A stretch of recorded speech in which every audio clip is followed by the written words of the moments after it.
What's up, guys? It is your man ABC, HPP, Adam Benjamin Coleman, the Human Performance Project.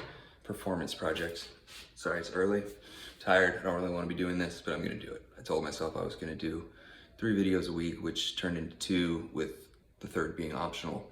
So 2 is at least mandatory, and I got to hold myself accountable to that. Even if what I say doesn't seem earth-shattering to me, it might be to someone else. And if you are that simple, then I'm sorry. But no, just kidding.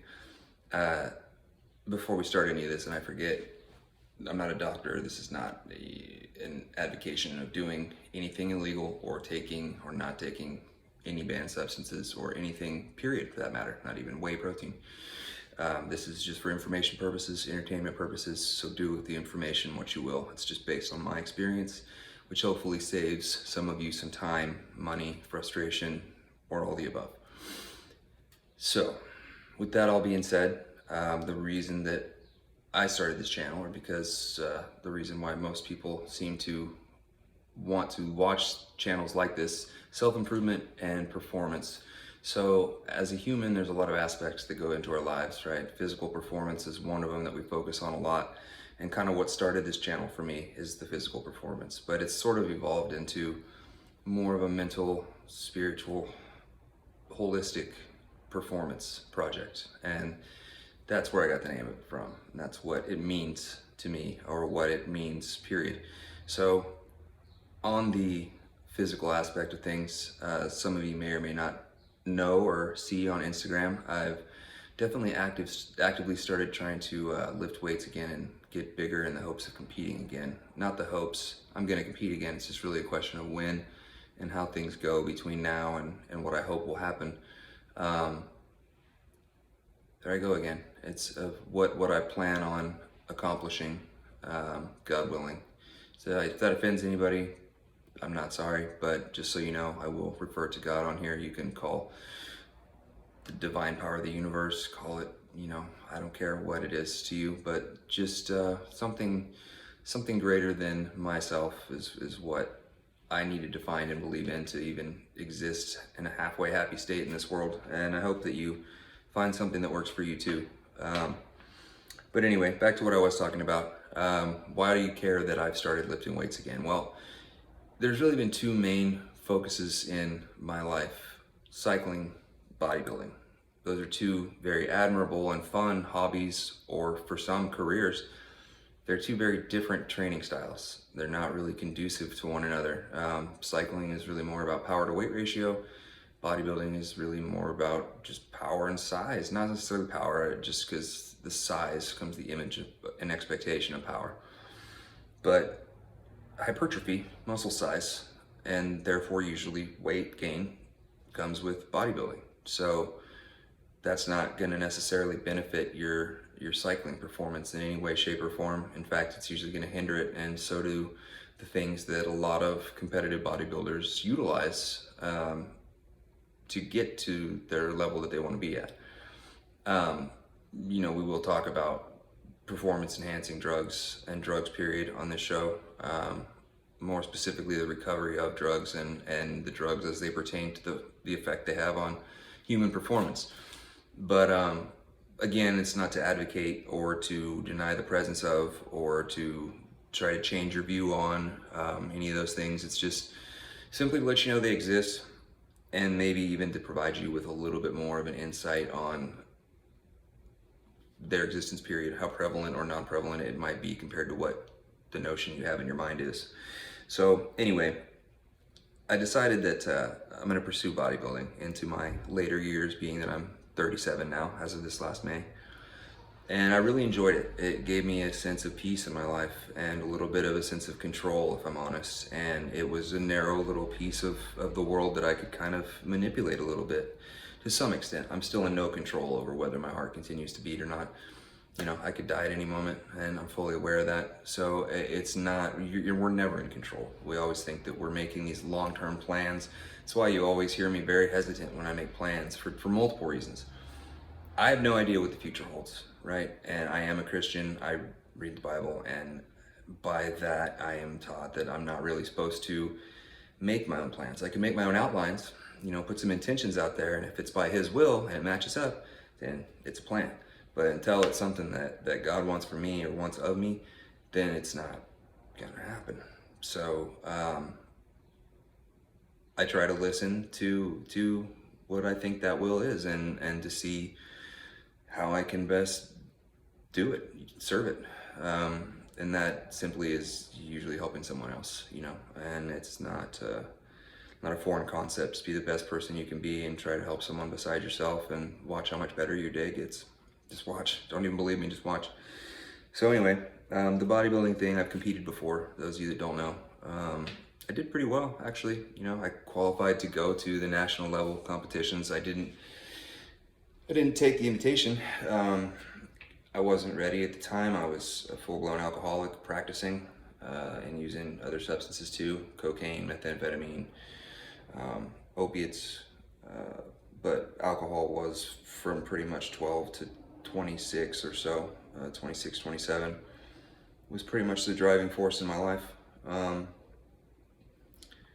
it wasn't until I got a handle on why that was happening that it started to stop. There's been periods in my life where I've been incarcerated or in rehab, and those were the longest periods of sobriety that I've had in my life before July 19th of 2019. And since then, it's been a more extended session. I'm not going to tell you that it's been complete abstinence from everything. I will tell you that I haven't gotten drunk. That in and of itself is something that's pretty crazy to think about, actually. I hadn't really stopped and thought about it, but that's not an accident. That's because I do things differently. I seek the help of a counselor once a week. I try to read and listen to people that are smarter than I am, at least in terms of life accomplishments and how they've dealt with things. They're dealing with things the way that I wish that I could, not the way that I am currently. Because there's definitely some retraining that needed to be redone, and we'll talk about that too. Because it is retraining. It's just like training a muscle, training for performance. You can train for mental performance. You can rewire the way that you think and respond. You have an effect on the way that you feel. You have a choice to be what you want to be emotionally on a daily basis. You don't have to let the world and its stimulus dictate the way that you feel about yourself and everything around you. And that is something that a lot of people aren't aware that they have the capacity to have control over. And a lot of people aren't even aware that they have an issue with it, that they're even negatively affected by the things around them. But a lot of that stems from the fact that we don't really love ourselves enough, or at all. That sounds gay. That's usually more than half the first reaction, and I don't use slang to offend anyone, but it's just contempt prior to investigation is something that people tend to do. If they don't understand something, they're going to dislike it right away, or at least be afraid of it at first. And so the thought of really, how do you love yourself? I'm sure that most people, they think of self-gratification or something immature like masturbation. And that's a part of it. People have needs. Everyone has needs. Sometimes you got to double click the mouse, jerk the gherkin, whatever the appropriate release is. It's better than cheating on your wife or girlfriend. Just remember that. So yeah, anyways, when we're not jacking off, self-love is really more not talking down to yourself, not letting people who don't truly have a concept of who you are define how you feel about yourself, right? A boss, a teacher, a coworker, a peer that doesn't even really know you, you're gonna let them tell you that you're, not good enough in some way, shape, or form, and you're gonna fucking believe them? Like, why? You wouldn't take that from most other people. Why is it this person that's special? Why is this person renting space in your head and not paying the rent? Like, why? And when we get irritated by these thoughts, and they manifest themselves in different compulsions and anxiety and depression, why don't we stop and honestly assess that? Like, if my hand just started doing this and I wasn't trying to make it do that, I would probably look at it and stop and, you're in my control, like, don't do that. If our brains do the same thing and tell us all sorts of messages that are bouncing off the walls and making just constant noise, right? That's something I'm familiar with, like the noise. Just want it to be quiet, be quiet, be quiet, be quiet. That goes away when you accept yourself for who you are and realize that everyone has a piece of themselves that they might not like or that they're not particularly proud of, but all that is a learning experience. Some of the best teaching aids in your life are going to be the things that you don't like that show you what not to do or not to do again. Think about that. They're not really mistakes. It's only a mistake if it's a missed learning opportunity. It's really all it is. So having the knowledge of that and having the self-love to be honest with yourself and realize when you're doing these things or not doing these things is necessary. It's necessary to give to your friends around you, and it's necessary to give to yourself. Don't be afraid to be the person that says, hey, you're being an idiot, and that is the problem right now. Until you stop that, nothing else is going to really pan out for you. Maybe not in those words, maybe in those words. It's up to you to judge your friends, gauge how to talk to them. Some people you can be more direct, some people you have to be a little nicer. Depends.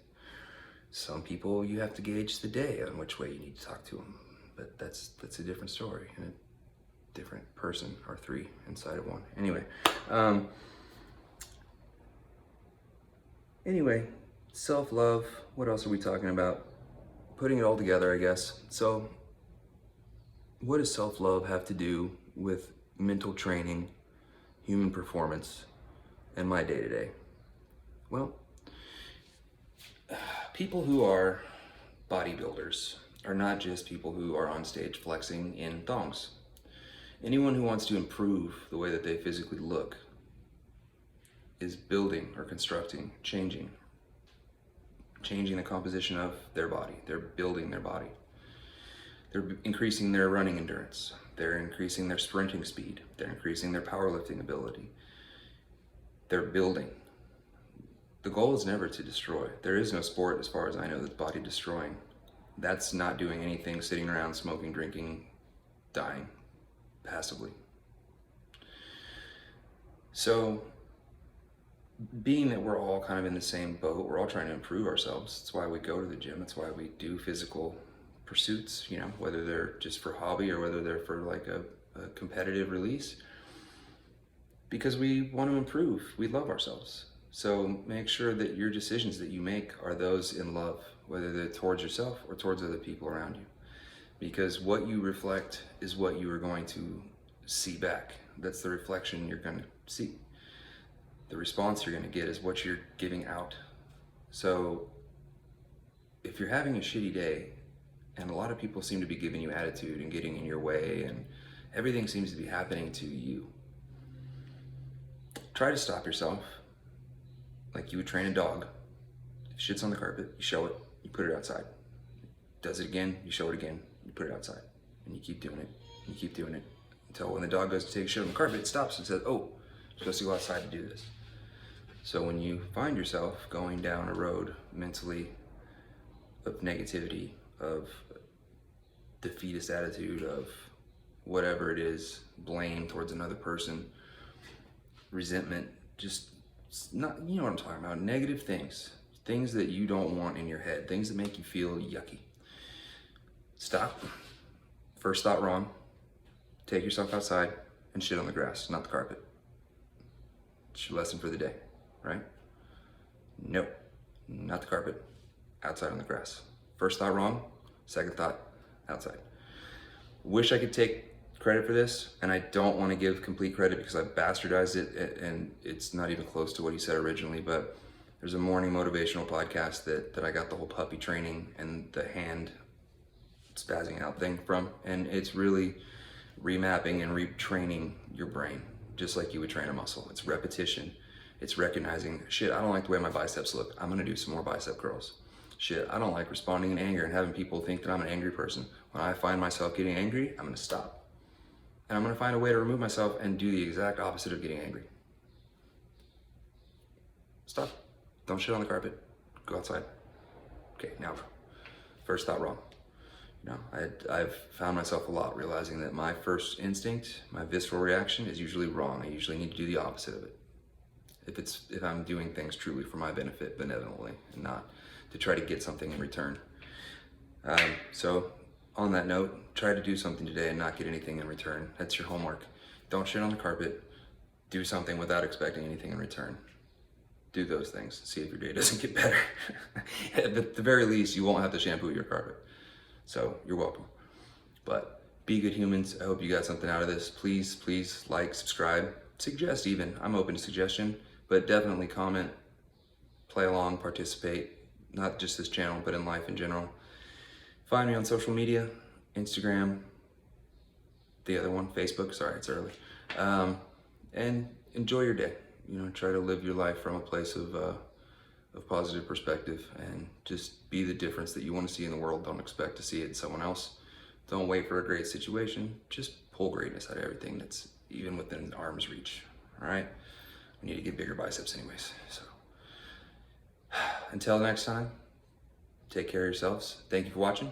Be good humans.